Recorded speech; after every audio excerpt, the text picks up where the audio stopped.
everyone, Comic Book Reviewer here, this time reviewing on issue 3 of the 2000 series Ultimate Spider-Man.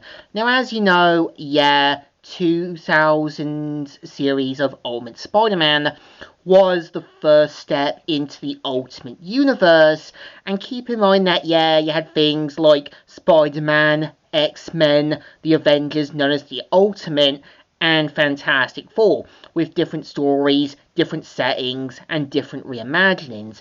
And the cover mainly has Spider-Man going down a building, and let's get on with the story.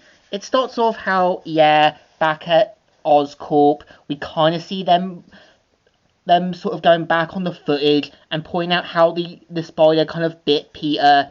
So we kind of see how, since Peter was the unauthorized human test subject, Norman Osborn wants to use the Oz formula to gain himself powers. And we see him saying, "Glad we understand each other. Let's crunch some numbers and get this next phase rolling along."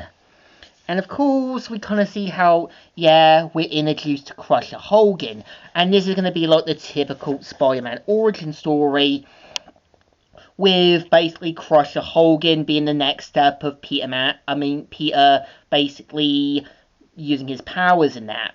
And we see how Kenny Khan tries to go in for the prize money, but we kind of see how, since he's underage, he can't really fight in that. And we see how Flash dares Peter to go in, but we see how, Peter brings up the incident that kind of got his family sued. And I'm not blaming Peter for being furious, and Flash did start it unintentionally. So we kind of see how, Peter gets his wrestling costume on and kind of sets up the whole kind of taking on Crusher Hogan. Peter goes in, guns blazing, and this is where we're going to see Peter use his powers to take down Crusher Hogan, which not only is a stupid thing to do, but since Peter has his powers, he could have unintentionally killed Crusher Hogan by mistake. So, after defeating him, he gains the prize money, and we see how, since we know that the sort of sponsor wants Peter as his new cash cow, they kind of work out a deal. And Peter uses the prize money to help pay for the sort of lawsuits from Flash's parents. So we kind of see how, everyone's talking about the wrestling thing, and we see how MJ and Peter are talking about their sort of homework and that, and we see how the coach wants Peter to kind of join the basketball team, seeing his potential. And we see how Peter ends up kind of winning due to his abilities, and this is kind of showing you just how, due to being bitten by the spider, this does make it show that Peter has to slowly realise that he can't use his powers on sports games due to his superhuman abilities. So we kind of see how, due to being signed up for wrestling, Peter can't really work with MJ, and I think this makes Peter definitely tragically relatable.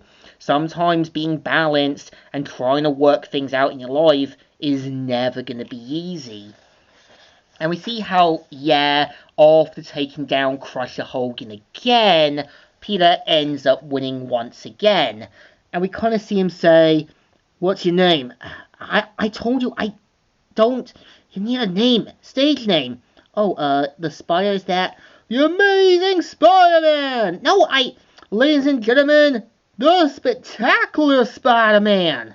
And this is a reference to the whole Sam Raimi Spider-Man movie, with the commentator played by Bruce Campbell.